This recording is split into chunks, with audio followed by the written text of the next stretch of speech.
you can have it. 69187.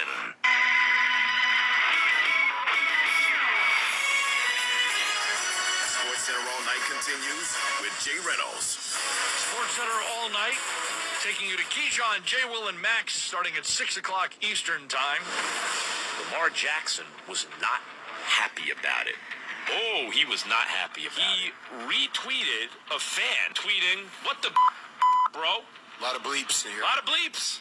As he should, though. He's the quarterback of the team. You're giving away what he needs most, which is his weapon in Hollywood Brown. And you didn't replace it with anything. So you're like, what are you guys doing? Friction this spring in Baltimore, but Lamar Jackson's back with the Ravens for the first time this offseason, reported to take his physical Monday and was at the Ravens facility. His presence coming a day prior to their 3-day mandatory minicamp. Jackson had missed all 3 weeks of voluntary OTAs earlier on KJ and Max. I don't think it's a big deal at all. He's going to always show up to minicamp. He doesn't want to get fined. Nobody doesn't go to minicamp. You don't go to minicamp per the collective bargaining agreement.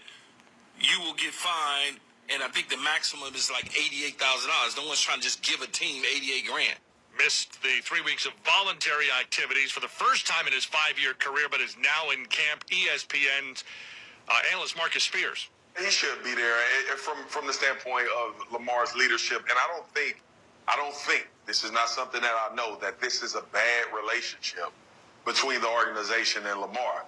I believe there's some business obviously that needs to be handled, but the rapport seems fine. We've all been trying to figure out what is Lamar doing, what is the Ravens doing, but it doesn't seem to me he had any vitriol towards the Ravens. He never deleted them from his account. I don't think he pulled the Kyler Murray as far as his agent going public and talking about the contract and he needs a new deal. I think both sides are under the understanding that they'll get something done. Now, here's the caveat. Lamar, don't you run a yard. Don't you cut hard on a knee. Don't you do so much as to crack a fingernail at these minicamp practices. Be smart about how you go about doing your thing, and I'm sure he will be.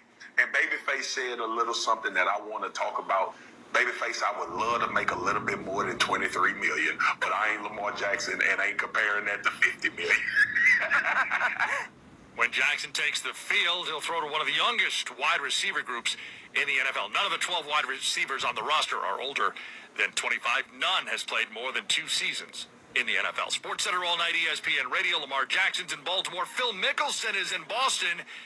U.S. Open week in Massachusetts, and Mickelson is there, fresh off his weekend at the Live Series event. And yes, he was asked questions by reporters on several topics, carefully choosing his words. I know that many of you have many people have strong opinions, emotions about my choice to go forward with Live Golf, and I understand and I respect that. I am incredibly grateful for the PGA Tour and for the many opportunities that it has provided me through the years. But I am excited about this new opportunity as well. I'm excited about being here in Boston at the Country Club.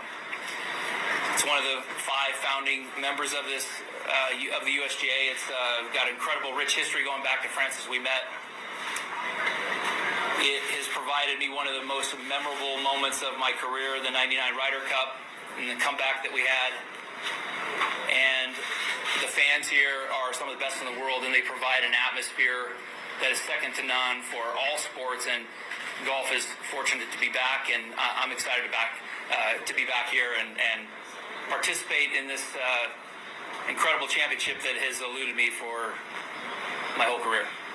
Mickelson has never won the U.S. Open, 6-time runner-up at the U.S. Open. He'll tee off Thursday about 1:45 p.m. Eastern Time. He's playing with Ireland's Shane Lowry and South Africa's Louis Oosthuizen. Oosthuizen also played in the Live event last week. SportsCenter All Night, ESPN Radio. Let's turn now to Steve Lennox with Monday's Top Sound.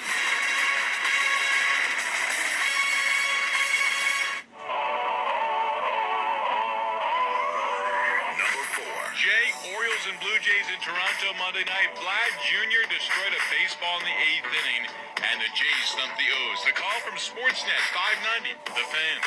Pitch to Vlad. He's swinging a long one. Deep left field. Get out the tape measure. That baby is long gone.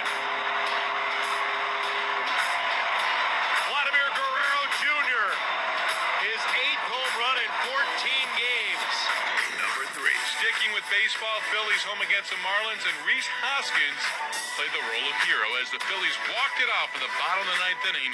Here's the call from 94 WIP. And he's set. He kicks the 2-1 pitch. Swung on, line to his left center field. That's going to get down for a base hit, and he's won the game. He's got his first walk-off RBI. Beerling scores, and the Phillies win it. Hoskins, hands in the air, races into second, and waits on the celebration to start as the Phillies come back and beat the Marlins 3-2. Number 2. Game 5 NBA Finals in San Francisco. Klay Thompson extended the Warriors' fourth quarter lead by hitting one from downtown. Mark Kestisher had the call on ESPN Radio. Out to the corner, Thompson, one dribble, fires for three, and crushes it from outside. That could be the dagger with a minute 40 to go here in Game 5. Number 1. And sticking with Game 5, Andrew Wiggins notched another double-double. Wiggins came up with a big throwdown in the fourth quarter. Again, Mark Kestisher the call here on ESPN Radio. Here's Wiggins using a screen to get free. Drives the lane and flushes with a right hand.